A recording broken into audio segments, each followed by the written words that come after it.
Hello,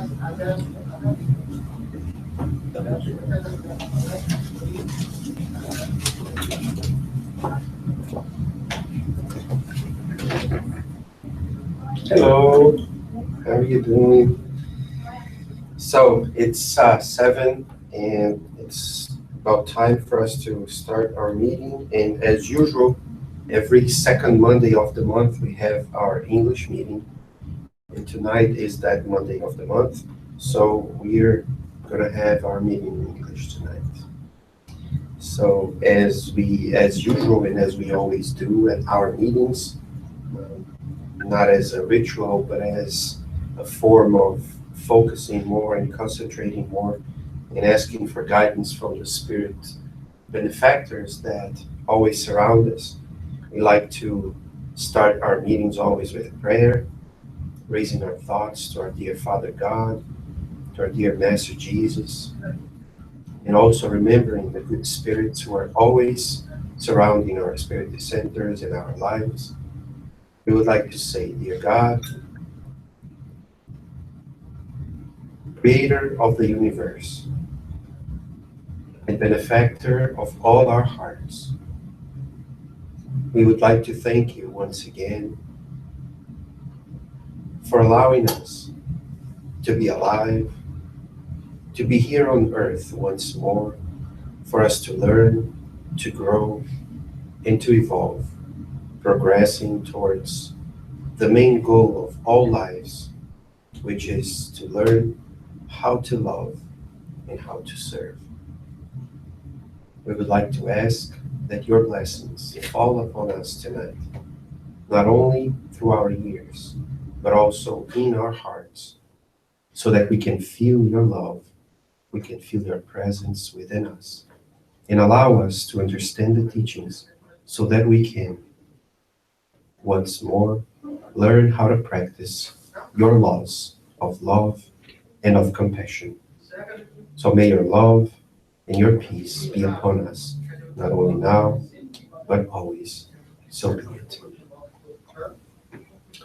So, as usual as well, we start our meetings by reading a small message from this book here, which is Our Daily Bread.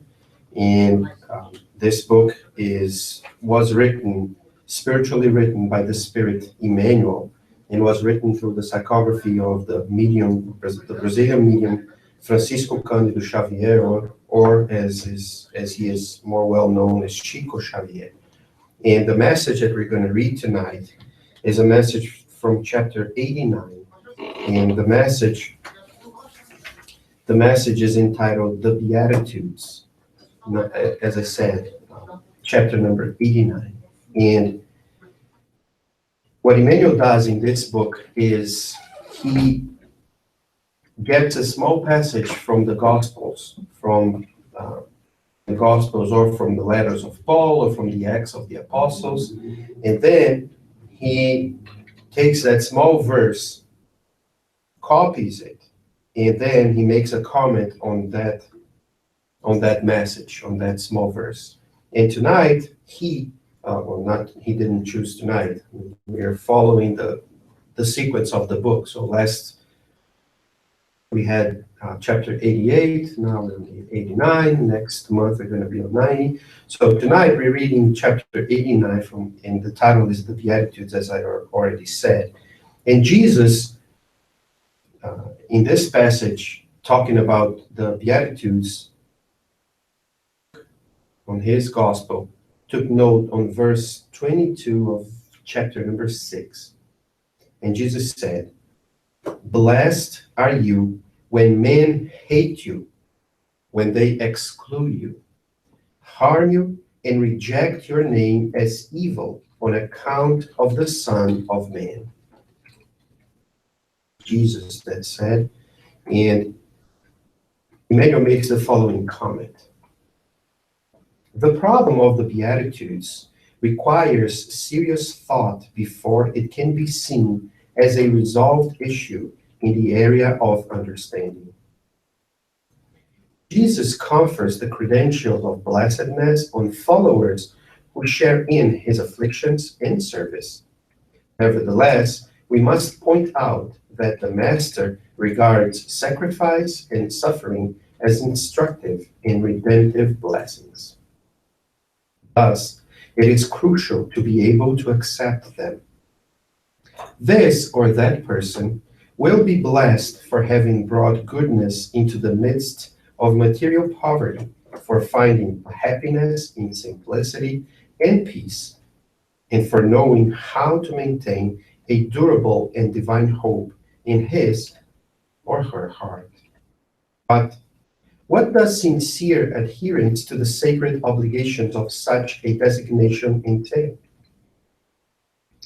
In the guidance that characterizes his teachings, the Master is referring to the eternal Beatitudes.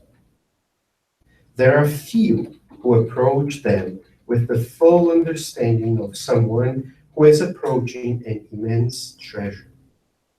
If visited by pain, most of the less favored on the earthly plane would rather complain.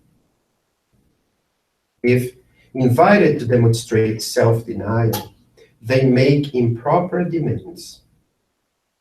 Of working peacefully, they lose themselves in the unworthy enterprises of unbridled ambition. Jesus offers many beatitudes. Few, however, really want them.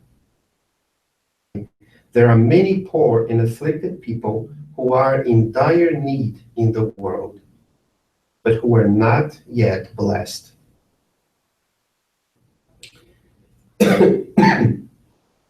Excuse me.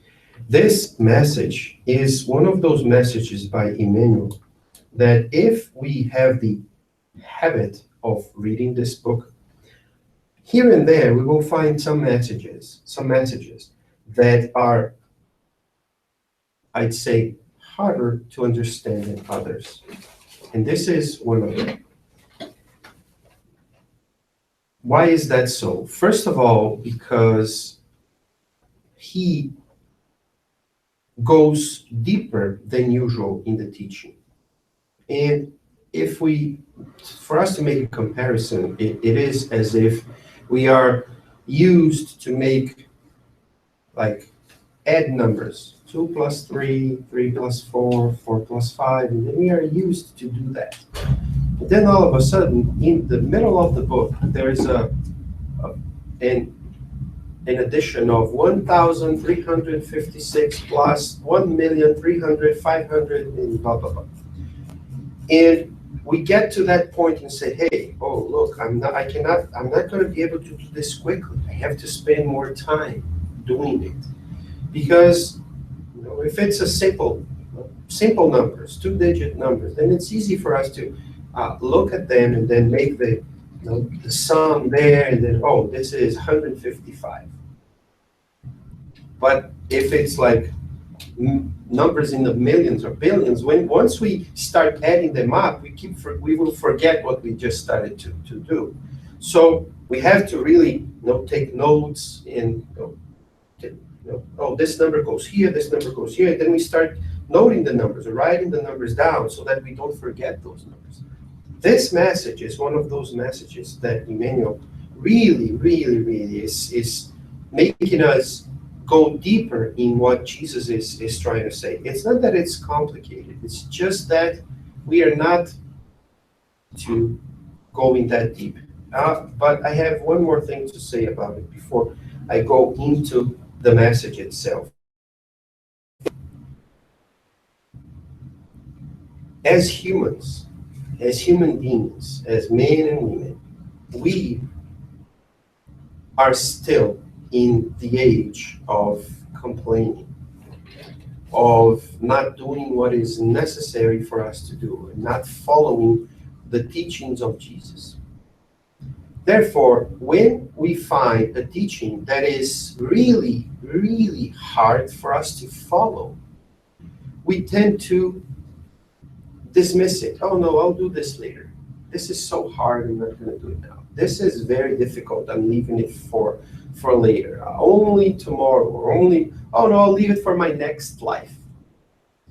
So this talking as spiritists, sometimes it is so tough, it is so hard that we tend to disregard these things and then say, hey, let's push it forward. Let's focus on this one here because this one is easier. And even in the easiest ones, we're not doing it right. So we tend to believe that, okay, no, let's leave it for later. So, and that's why Emmanuel says here, and I'm going to read it again because it's when he says at the very end of the message, he says, Jesus offers many beatitudes. The beatitudes are those of, blessed are the poor, blessed are those who weep and cry, blessed are those who justice didn't do, blessed are those that were injusticed by the world or injusticed by people. So these are the beatitudes that Jesus says. And what Emmanuel is reminding us is Jesus offers us many of those. And what is a beatitude? It's a blessing. Is like happy are those. So it's Jesus is offering us happiness. So we should be interested at least in what he's saying, because I guess that's one of the reasons why we are living here and that we are doing what we're doing is to find happiness. So if somebody who is a teacher that we all regard as a great teacher, as one of the great masters of all time, then we must at least pay attention to what he is saying, because he's saying, hey, happy are those who, so blessed are those who, and then he will say, blessed are those who what? Then he will keep telling us.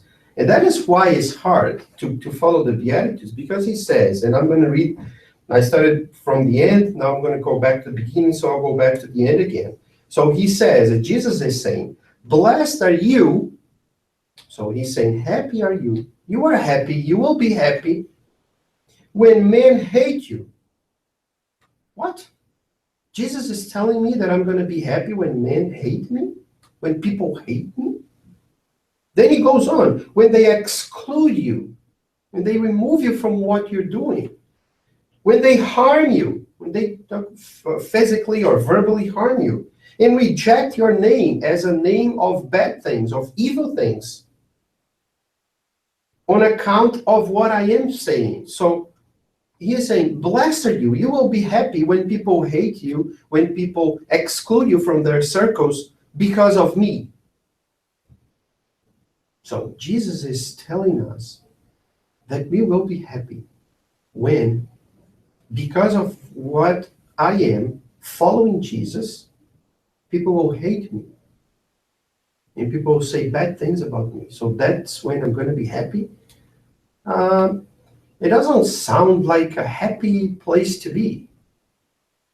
And that's why it is hard for us to really follow the Beatitudes, because all the Beatitudes that Jesus teaches is, they are always like that. Blessed are those who cry. Blessed are those who suffer. Happy are those who are crying. Happy are those who are hungry. Happy. How could it be? And that's why Emmanuel goes all the way to show us. And at the very end, he says, Jesus offers many Beatitudes. Jesus tells us, look, this is what you need to do. This is what you need to go. This is where you need to go. This is the path that you need to follow for you to be happy. So he's offering us. Are we doing it? That's the question. That's what Emmanuel says. Only a rare few, only a few people, very says, really want them. Because to want to be happy the way Jesus is proposing, for us to cry, for us to be hated, how do I want to be happy when I'm hated? I want to be loved. And then he finalizes by asking, by saying this, by telling us. That is why there are many poor and afflicted people who are in dire need, who really need stuff in the world. They are poor. They need stuff. They are suffering. They are in those conditions. They are crying. They are being injusticed by the world. They are being hated by men. But that in the end he says, they are apparently at the position that Jesus said that they would be happy. But Emmanuel says, but even suffering, even crying, even being hated by men, they are not blessed in heaven. So what is missing? And that's how powerful this message of Emmanuel is. Because he says, there is a lot of people suffering. And Jesus said, blessed are those who are crying. Blessed are those who are hated in my name, that you will be in heaven. You will be blessed. And there are lots of people who are not. And Emmanuel is obviously talking about when we die, when we discarnate, and we find ourselves in a spiritual plane, and then we find ourselves still suffering and still not happy. And why is that? Because we still didn't understand the message. Because the message is not, oh, let's cry and then I'm going to be saved. No. It's the objective of what Jesus is saying is, do you really understand why you're suffering? Do you accept that suffering as part of your growth?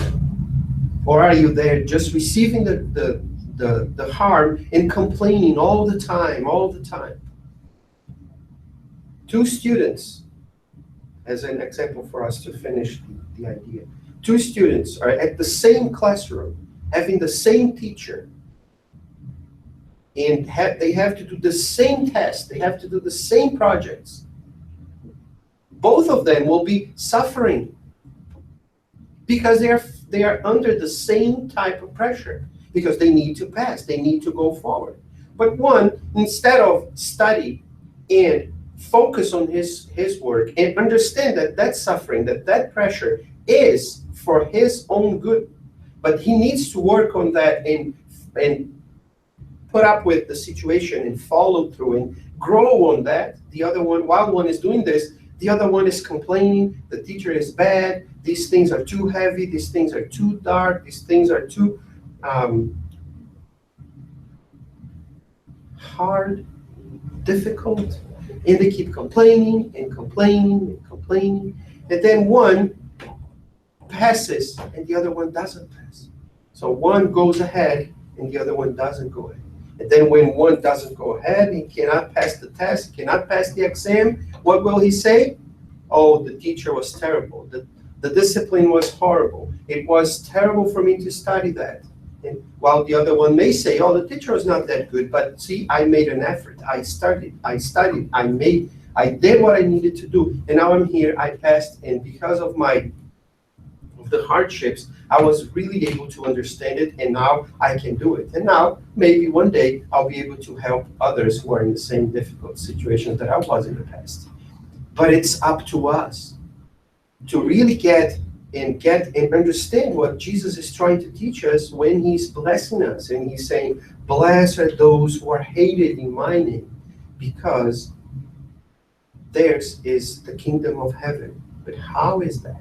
If we do it, if we take that as a step on the ladder so that we can keep climbing up and not keep looking down and complaining that it's hard and always being stuck in the complaints and being stuck in not doing what we actually need to do. So this is chapter 89 of, once again, the book I would highly recommend for us to read this message again, because this is one of those messages that sometimes when we get from Emmanuel, we look at him and say, how can he see that much into this small piece of text from the Bible? How much he can see in these small things. So chapter 89 from Our Daily Bread. But going on and moving on, we tonight we have Hendrick here to talk to us. We're still going on chapter 3 of the Gospel according to Spiritism. Tonight he's going to talk to us about regenerative worlds as part of the instructions of the spirits. And as we always say, this is us going through every item of the Gospel according to Spiritism. So we are on chapter 3 tonight, Hendrick.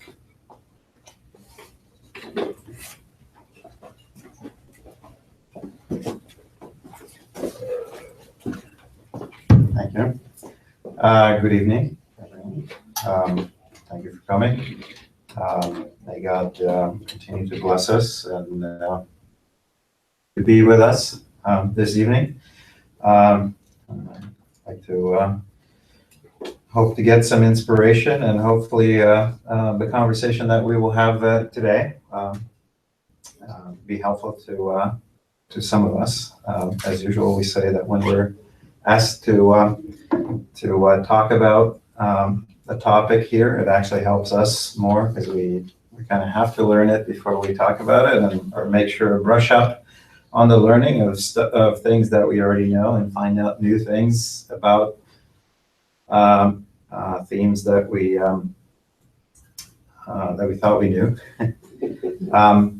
And we continue, to hopefully learn more and help ourselves in this regeneration, as the topic for the evening goes. So we're on chapter 3, as Mackenzie said, and we're in the final part of the chapter where Kardec organized the themes by grouping specific messages from spirits and verbatim these messages that were received during the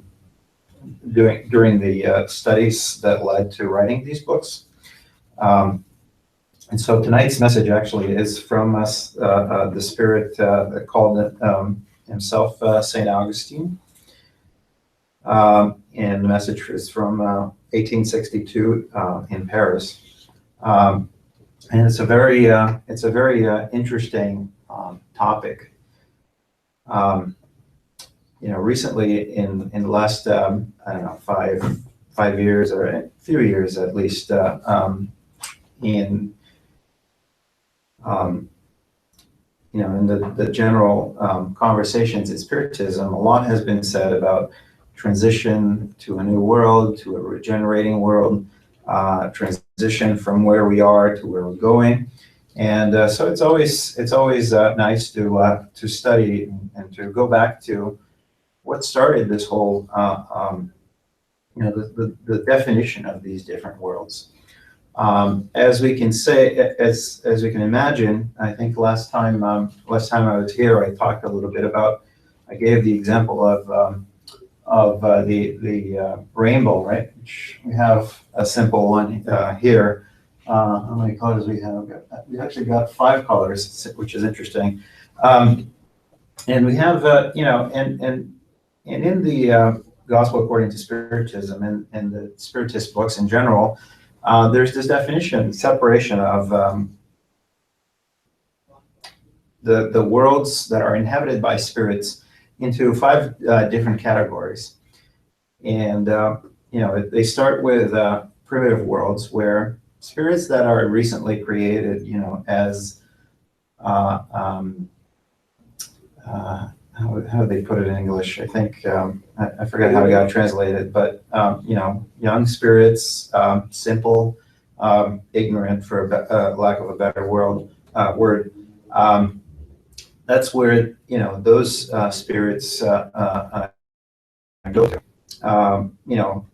Worlds of trials and atonement, of probation, such as the one that we live in.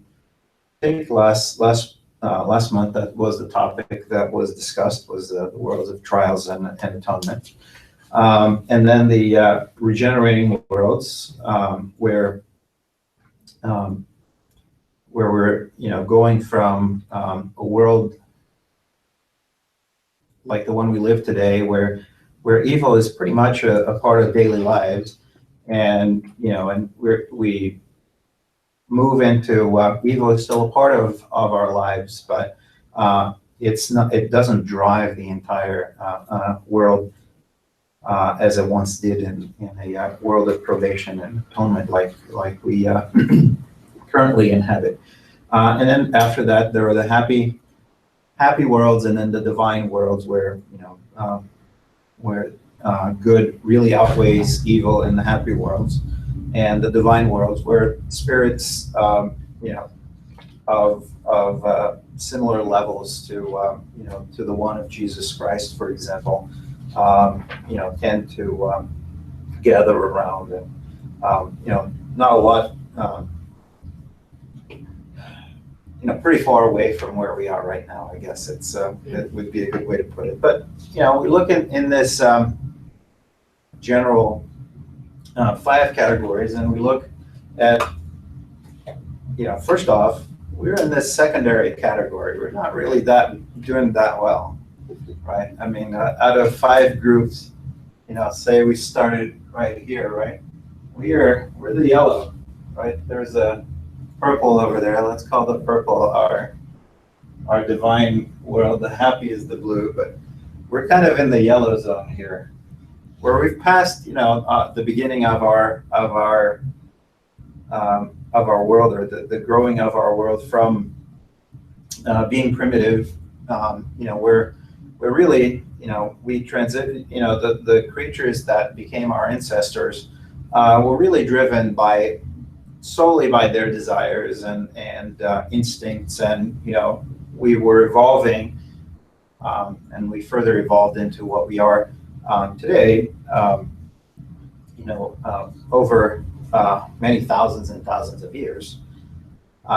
So we kind of transitioned over into this yellow zone, right, that we're seeing here, and so the question becomes, where exactly are we? Sometimes you look at our state in the world, and we see, well, there's been a lot of evolution in technology. There's been a lot of evolution in intellectual growth, a lot of intellectual progress made. But it seems like today more than ever, we're more evil than we've ever been. There's chemical weapons being thrown out there in the world again, and that hasn't happened since the 1940s, when the Second World War was happening. And it really makes us wonder: are we actually getting any better? Are we moving away from this? From these primitive world that we want to not be a part of anymore. And it really makes you wonder, when people are saying, well, we're transitioning into into the regenerating worlds, and we're kind of leaving this world of atonements and probation, etc., behind. And so I was reading something from Richard Simonetti, a very well-known writer of Spiritism in Brazil, and he recalled, and I recall this quite a bit as I was growing up in going to different Spiritist centers as a kid. I always remembered the people using the term the third millennia, because in the third millennia we were, the world was bound to change and bound to evolve and bound to improve and get better. So when we went from the 1980s to 1990s and 2000 millennium, the new millennium is here, and everybody is excited about what that really means. We are finally in this millennium. The world is going to finally take good shape, and we're going to go into this regenerating world. And so they asked, someone asked Sheikh Xavier about, what do you think? He was still with us, right into 2002, right? So he was still with us, and he said, they asked him, what about the new millennia, is this really, is this it? Is it going to happen?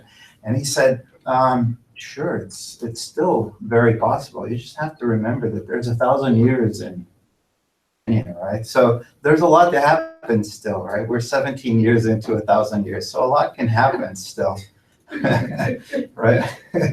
So, you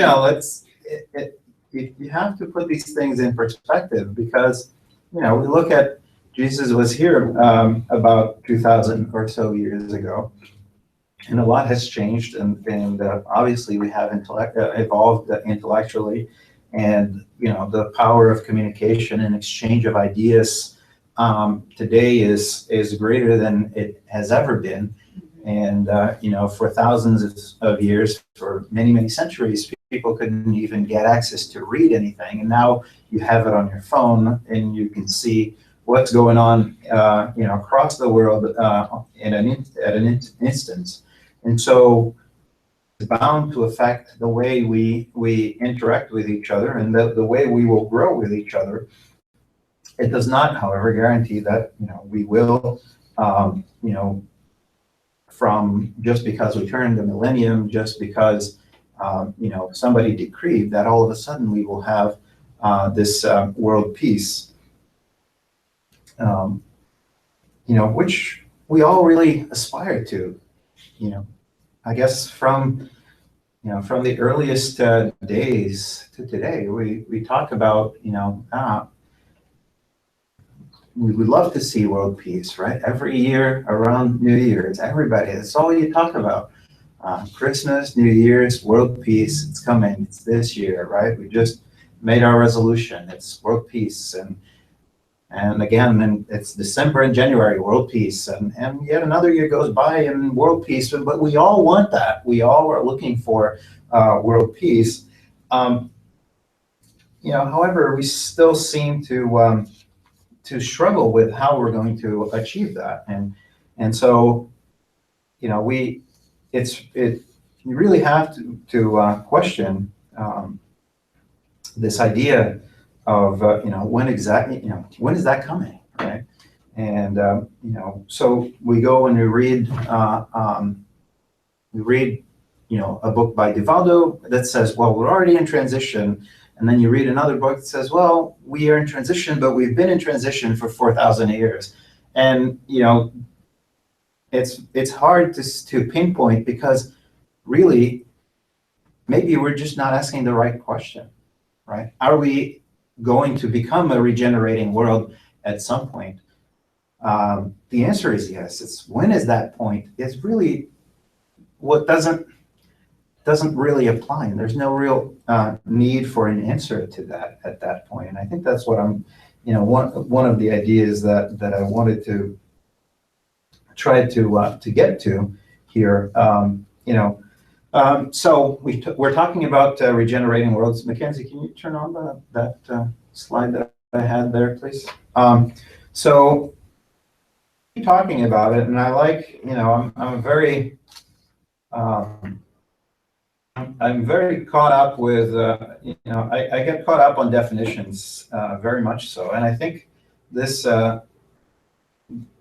start of the item 17 in chapter 3, which is part of the message that we're reading, has a very good definition, or has, I guess, the best definition of regenerating worlds, in the gospel according to Spiritism, because that's the chapter that we're talking about. So I thought that it would be nice for us to read that together, so we can talk about exactly, where we are, and what are we talking about when we're talking about regenerating worlds. So from this text, he says, regenerating worlds serve as transition phases between those of probation and happiness. So we're talking about our current type of world, probation and atonement, or trials and atonement. And happy worlds, happiness, right? As he's talking, as it's pointed out there. The penitent soul finds calm and rest on them and can continue the purifying process on the regenerating worlds, that is. Beyond doubt, man still finds himself subject to the laws that rule matter. Humanity still experiences your sensations and desires, but it is liberated from the ungoverned passions to which you are slaves, freed from pride, which silences the heart, envy, which tortures, and hate, which suffocates. On all sides, the word love is written. Perfect equity resides over all social relationships. Everyone recognizes God and tries to travel in His direction by fulfilling His laws. So that's the definition. And I thought it would, again, the reason I think it's important is because sometimes we get caught up in the, in the optimism that, wow, we're going to a better world, and this is it. We're here. It's the new millennium, etc. But we kind of forget to get a good reading of the definition here. And so, I don't know. My reading of this tells me that we are a bit far away from it. When he says you are liberated by the ungoverned passions to which you are slaves. Okay, freed from pride. That one's tough. Free from pride. That one's a little hard to from envy, which tortures, and hate, which suffocates. So this really gives us a layout of where exactly we are going, right? So again, looking at our little area of our color map here, right? We have the primitive worlds here, and then you got this region here where it's kind of yellow but kind of green, right?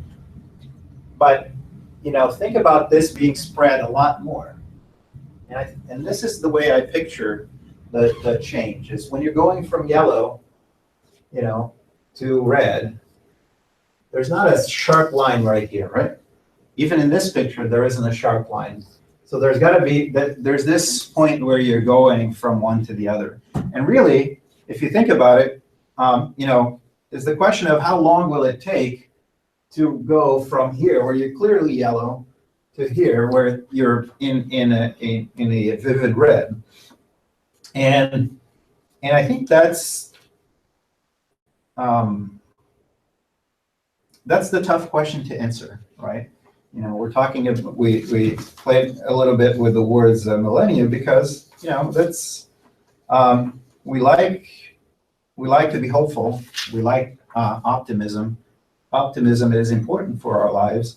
As Mackenzie was pointing out, even in the Beatitudes, Jesus was talking about, blessed are those who weep. Blessed are those who have been, unjustly treated, and so on. For you to understand and accept that blessing, you have to have hope that you will not be treated unjustly for eternity, or for the rest of your lives, for the rest of your life or lives. You have to have hope that that the love that you build within you will win over the hate of those around you towards you. You have to have hope. You have to have that optimism. So it's good. It's good that we look at the messages that come out and say, oh, we are in this transition period. We are going there. It's good to look at that with optimism, but we can't just sit around and wait, right? If this world that is inhabited by 7 billion of us is to be really a regenerating world where what does it say again? Where we are free, pride, which silences the heart, right? If this world is going to be free of pride, to come out of our hearts. It's got to start to move away from our hearts, or our hearts have to start to really suppress that pride, suppress the envy which torture us, before we can get there. We can be in that regenerating world, and that is required of all of us. He's not being very he's not being very subtle here, saying, "Oh, most people have no pride." He's saying you will be from pride. So there's no, I mean, there is no between here where he's saying that type of world, some of you will have pride, others will not. So that we have to think realistically and look at what is going on in our world, both in the big news and in the day-to-day of our lives. What is happening, when we watch images of kids dying by a horrific type of death, like chemical weapons, or and we look at that, and there are a lot of people involved and a lot of hate still. However, in order for this world to keep moving along, change. And when we say people have to change, that includes all of the people who are in this world, and every single one of us has to go in that change. Actually, towards the end of the chapter, he actually talks about how we should how, as part of our prayer, St. Augustine talks a lot about prayer and reaching out to God, and he does talk about our desire to move on to a world where trials and atonement, like the one we have or we live in today, no longer exist in the same way. And his invitation is that we start making that change. We start that transition ourselves, because if the world is going to make that transition, I have to be part of the transition. I have to be one of the drivers of that change within me and within those around me also, because there's only two options. Either the world will go into this regenerating state, and I will not have made the cut, and I will have had to go back because everyone around me got on with the program and decided to drop their pride and envy, or I will be part of the force that makes this world, or that brings our world into this real new millennium, if you will, or this new stage in the evolution of the worlds. So when we try to understand the world of a world of regeneration, we have to think a little bit about what really makes a difference. What changes? What are the differences between here and there? So that we can understand what it is that as it's said here, we will still be under some influence of our passions, some influence of matter on us. Some of the sentiment that we have physically for each other, the need to work feed ourselves, to not go through the pain of of hunger, etc. But our conscience in that state will be really that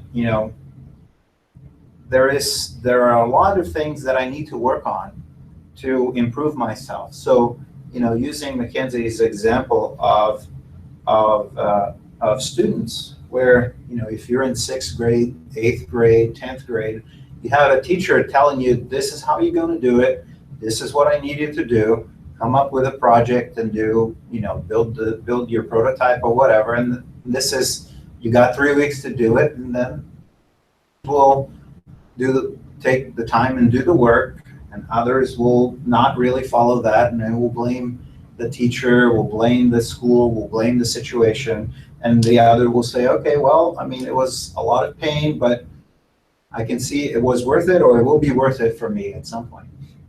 And that's a very good example of being in a world of trial and atonement, where there's very clear delineation of the sort of work that we have to do.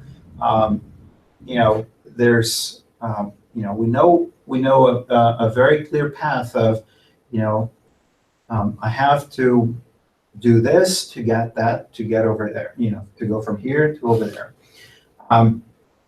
But extending that a little bit, it's when I think of regenerating worlds, and when I think of that, the sort of that next step is at some point we start recognizing what are the things that we need to work on. So a more advanced spirit, like Chico Xavier, for example, will never, you would never get an answer from him saying, oh, I don't do anything bad. If you were to ask him, is there anything, do you have any faults? I am sure he would be able to tell you that he had faults and what he was doing about it. And he would probably give a super smart answer that you'd be floored by and say, oh my, that is a lot of wisdom. And so, spirits like us who, in this stage of learning in this world, we go through the pains to take the lessons from the pains, and we hopefully learn from it, right? Or we can choose to say, wow, this is painful, and then I'll be angry with God, I'll be angry with my mom, I'll be angry with society, I'll find somebody else to blame for all the pain that I have, as opposed to saying, well, this was an opportunity to learn, and I will grow from this. So going into a more evolved world, such as in a regenerating world, is more like going and doing a PhD, right? Where you're done with your study, you're done with high school, you're done with your college, you took the courses that you needed to take, you got your degree, and now you're going into masters, and there's all these courses that you have to take, and you graduate from that, and now you're saying, well, I want to get a PhD. So a regenerating world is a little bit like that. If you can't come up with something that's novel, unique, really look into yourself and say, this is what else I need to work on, not what my brother or my neighbor need to work on, what I need to work on. Then I now have the conscience of not that I'm doing, not that I'm failing all the time, but in which ways could I fail? Which ways do I need to improve? Which ways do I need to continue to get better? When we get to that stage, then we no longer have a professor telling us this is the way you got to do it. No, we are finding that way within our. We are looking at. We are finally understanding, the love that Jesus, talked to us 2,000 years ago, and that we've been reading about and we've been studying about ever since. The more we work on it, the better, the more focus we get at working at every single little issue that we have. So, I like to say this example, in my own life. It's still weird, right? I grew up in Brazil. I grew up, and it was natural, for example, to look at something, let's say a bicycle, that it was natural to think that nobody would ever leave a bicycle on the street, come around and take it. And, so you would walk around on the street and say, wow, that bike is over there. And, sometimes you think, well, if they left it here, it's for the taking. If they're not being careful, it's, I found it. It's, finders keepers, right? And we kind of rationalize our lives that way, growing up. And, there was a lot of, and I'm not saying, that any of that was right. But the frame of mind, the frame of reference that we had was very different growing up, in such a way that when I drive around my town or wherever I go and I see there's a bike on the lawn of someone, I have no inclination to go get that bike. But every time I see a bike, I still think, well, somebody could come and take that bike from this person. Now, does that make me a bad person for thinking that? I hopefully not, because it's weird that it's a condition. We're conditioned to thinking that way, right? And if no one's looking, if I went to a bank and the teller gave me a little extra money, well, he doesn't know who he gave it to, so who cares? Somebody still has to pay for that, right? And at some point back in my life, I would say that would be the normal thing for me to do, or to expect, is that anyone in that situation would never give that money back, right? And as you grow, as you become an adult, and you interact differently with people, you kind of go away from that and you start seeing, there is no point. What is the point of keeping somebody else's money? And transitioning from thinking one way to the next takes some time. It takes some growing up. But that's the sort of transition that is expected of us. It's when there's no teacher there to say, oh, you can't do that, right? It's when it's us again, within ourselves. And I actually, one of the things that I read for tonight tells this story of a guy that was trying to explain, a guy that worked at a bank and was trying to explain to somebody else who was not a spiritist what the whole issue thing with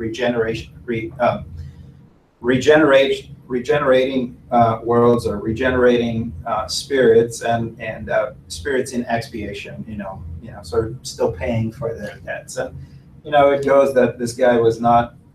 So one of the tellers was a spiritist, and he would always try to explain it. The other guy would say, "Oh, you're just a crazy optimist. There's too much bad in the world. There's not really a lot of good in the world. You're just living in a utopian fantasy. There's nothing like that."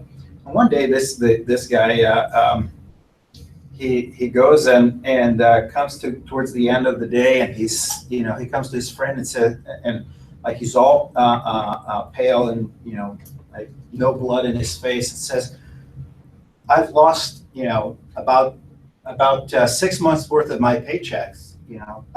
From my register, I can't find it." And so the other guy says, "Well, yeah, it's tough." He says, when we're talking about regenerating and expiating, or spirits in atonement, he said, well, this is the good example. He said, well, at the end of the day, you must have given this to somebody, so now you got to wait until tomorrow. If someone comes back with the money and gives it back to you, then that person is a regenerating spirit, because that person has evolved beyond small passion of keeping money that doesn't belong to her or to him. But if that's not the case and the money doesn't come back, then you're just in atonement. You're going to have to pay for it. So he says the next day, this little old lady comes in and says, "Oh, you gave me too much money. I just came back to give it back to you." And he said, the friend looks at him and say, "Yes, I believe in evolution now. There was a regenerating spirit. She came back with the money. I didn't have to pay." So he was not in atonement. She was a regenerating spirit. Good for everyone, I guess.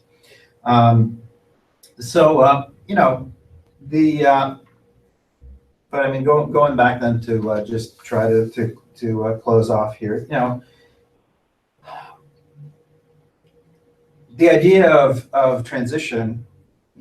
Transition is always happening. We're always evolving. We're always growing.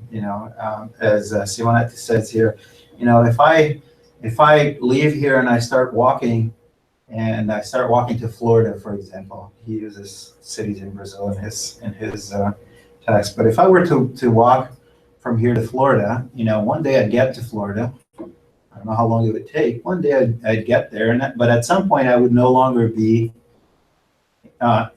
in this area anymore. I would no longer be in Massachusetts. I would go through New York, et cetera, et cetera. But I'd be in this transition of going from one place to the next. But it takes time. It takes a lot of stops. It takes a lot of work, a lot of hard work to get there. So in the same idea of going from here to Florida, we have to do that walk within ourselves to get to that spot. We have to walk until we find been liberated from the ungoverned passions that still enslave us. Right? We have to walk the path that will free ourselves from pride, which silences our heart, and envy, which torture us, and hate. We have to go through the path that will remove those feelings from within us, and that will take a while. That will be a walk that will be hard for each one of us. The beautiful thing is that with others around us, and it's what makes it beautiful. It makes it hard. We're not the only ones in this march, and the world is bound to go that way. But we will go in that direction. There will be eventually more social justice. We will get there, but we have to start. It doesn't matter if we think that we will get there, and then we do nothing, because the world will still get there. But we might not be joining the party. If we want to go there, if we want to be there, we got to continue to work within ourselves, right? So, just to finish, Jesus many times referred to the kingdom of God and the kingdom of heaven being in us. We have the kingdom of heaven in us. We have to work that. We have to work it within us. I saw a very good video, interesting concept and that's why I'm repeating a lot the within us piece, because I thought it was very interesting the way this I think he was Hindu prophet, or whatever the right word is. He was saying, look at me, right? He's talking to these people. He said, look at me. He says, do you know where I am?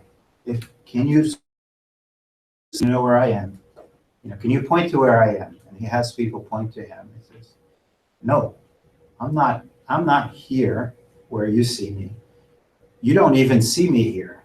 What you see is the reflection of the light at me, hitting me, getting into your cornea, getting in there, hitting some nerves, right? in making this visual place that we live in, it doesn't actually exist outside of your own mind. None of this exists outside of your own mind. If the light doesn't go in through your eye and you see it, if the sound doesn't go hit the walls and get into your ears. So all of our world, all of our experience is within us. So if we have anything to work on, that is going to be within us. Anything that I need to work on is going to have to be within us. So, and if the world is going to be a regenerating world, I have to start that regeneration within myself. We have to start it now, and that's the aim. It's no pride, no envy, no passions that take over our lives. And if we work on just those 3 or 4 things there, right? Hate, pride, envy, and passions, 4 things. That's all we have to work on. It will work out. It works. It will work. Because we have to be optimistic in the end. I hope this was enlightening to you all, as it was, for me learning or reading through it and learning it. May God bless us all. May the spirits that guide us be with us today and always. Thank you.